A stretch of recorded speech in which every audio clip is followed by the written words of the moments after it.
Pô, quando eu li esse livro aqui, eu falei, Kiyosaki é o cara. Isso antes da época de redes sociais, né? E você conheceu ele pessoalmente, você gravou com ele, ele já mandou recados específicos para você. Nudes. Como é que foi isso? Mandou nudes. Como é que é? Cara, para pra pensar. Eu falei, Kiyosaki, you have a rich dad, but I'm the rich cousin. Holy shit. Aí, Traduza. Você é o primo, você tem um pai rico e eu sou o primo rico. Só que, cara, assim, pensa que eu sempre tive ele muito como um ídolo. E nessa época o seu canal ainda era muito menor do que é hoje, né, cara? Isso. É que você vê como são as coisas, o parâmetro é muito foda. Porque quando a gente olha pra hoje, a gente fala, nossa, era quase que irrelevante. Mas pra época era muito relevante, né? Perto do parâmetro que a gente tinha. E aí, ele veio pro Brasil num evento e, cara, imagina eu me realizando. Porque se pudesse escolher um nome no mundo sobre educação financeira, era o Kiyosaki. Com certeza era o Kiyosaki. Talvez seja hoje pra muitas pessoas ainda. E aí eu cheguei, cara, e ele veio para um evento, eu tive a oportunidade de encontrá-lo e eu fiquei tão feliz que eu divulguei muito o evento, né, na época. Isso daqui ajudou muito a gente a se linkar. E aí a gente, cara, se conheceu, a gente gravou um vídeo, ele gravou uma entrevista para um documentário que eu tava produzindo, me deu dicas na época, falou sobre o livro, falou sobre um monte de coisa. E eu, cara, tava do lado do meu ídolo, né? Só que é diferente a relação. Hoje, quando eu tô do lado de pessoas que são ídolas ou são muito incríveis e tal, eu nem tremo. Mas naquela época... Mas, ao mesmo tempo, quando a gente gravou, teve uma parada que eu fiquei um pouco chocado. Por quê? Porque pra mim eu tinha a construção de um ídolo, né? E aí quando a gente começou a gravar, cara, eu fiquei um pouco dividido, assim. Tinha primeiro um lado que ele era normal e um lado que ele só falava sobre um assunto na época. Ele ficava falando sobre... Era o Obama e o Trump. Ele ficava falando, não, o Obama, não sei o que lá, Obama, fake money, e o caramba, ficava metendo pau no Obama e falava, o Trump é top. E aí ele só ficava falando de política. Eu falava, cara, fala do seu nível, eu queria ouvir daquele astro, né? Isso era 2017. 2017, né? Mas, cara, pra mim foi uma experiência incrível, não tenho o que reclamar, entendeu? Mas, obviamente, a gente vai mudando nosso jeito de pensar. E hoje, o que eu entendo do Kiyosaki ele deixou um legado incrível pra gente. Foram uma legião de pensadores diferentes, né? Um pouco mais pró-empreendedorismo, fazer dinheiro e tal. Só que aí ele começou a mudar um pouco o próprio viés, a agressividade, coisas que realmente a rede social trouxe à tona que são um pouco diferentes do meu jeito de pensar, né? Eu acho que esse livro, você tem que tentar trazer ele para sua realidade. Ao reler esse livro, eu percebi como ele foi provavelmente o livro mais importante da minha vida. Porque o meu pai me deu esse livro, e meu pai é CLT, sempre foi, extremamente avesso ao risco. E ao ler esse livro, eu estava na escola, e eu sempre estudei nas melhores escolas. E eu não sabia que meu pai tinha dinheiro, porque a gente nunca conversou muito sobre dinheiro. Então eu sabia só que meu pai tinha o pior carro de todos da escola, então eu me achava pobre. E é muito louco isso. Se tem alguma coisa que eu vou mudar em termos de approach com meu filho, é de falar sobre dinheiro. Falar o quanto que eu ganho, falar o que eu tô pensando. Porque eu fiquei tanto tempo assim no escuro com meu pai, que eu falei, primeiro, ele deve estar passando fome para fazer eu estudar no Bandeirantes, no Estoco, na PUC, que são colégios relativamente bem caros, né? E faculdade cara. Eu não sabia que ele tinha dinheiro.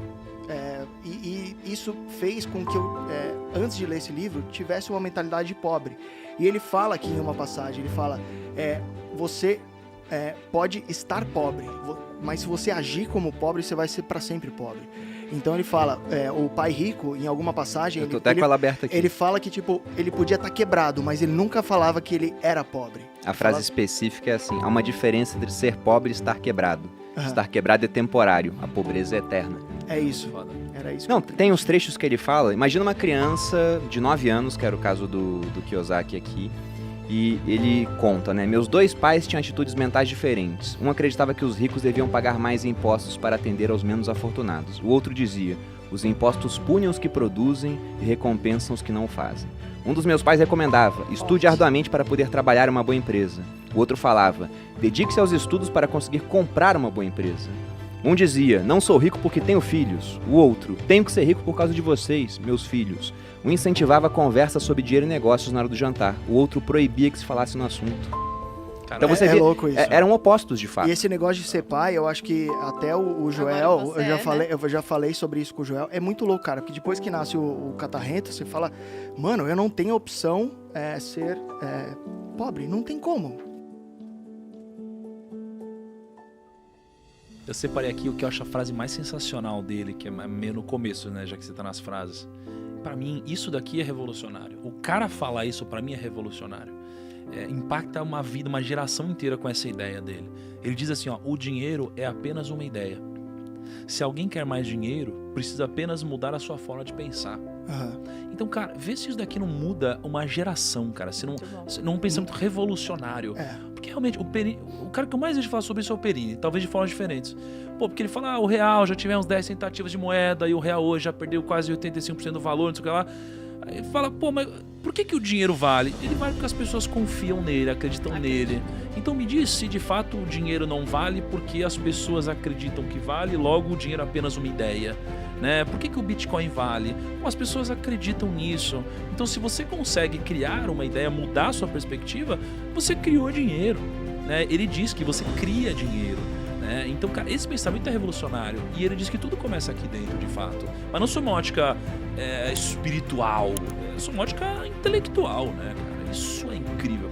Tem uma passagem aqui que ele fala, o dinheiro vem e vai, mas se tiver sido educado quanto ao seu funcionamento, você adquire poder sobre ele e começa a construir sua riqueza. Então, acho que tem tudo a ver com o que vocês estavam falando. O livro é extremamente simples, no seguinte quesito. A estrutura dele é uma introdução, 6 lições e depois algumas conclusões. Uhum. Eu vou falar aqui cada tópico das lições para a gente poder discutir esses assuntos. E tem um ponto muito interessante sobre esse livro, que eu tinha aprendido, mas eu aprendi há tanto tempo, que sabe quando você repete tanto uma coisa que você julga que aquilo é seu? Sim. E não é meu, é dele. As 6 lições principais do livro são: primeira, os ricos não trabalham por dinheiro. 2, você tem que possibilitar a proficiência financeira, né? Na verdade, aqui a lição 2 ela começa com uma pergunta. Por que possibilitar a proficiência financeira? Ou seja, ter conhecimento financeiro. 3, cuide do seu negócio. E é bem interessante essa parte. 4, a história dos impostos e o poder das sociedades anônimas. As duas últimas, né? Os ricos inventam dinheiro, é a lição 5. E a última é meio que uma repetição da lição 1, mas com outra frase. Trabalhe para aprender, não por dinheiro.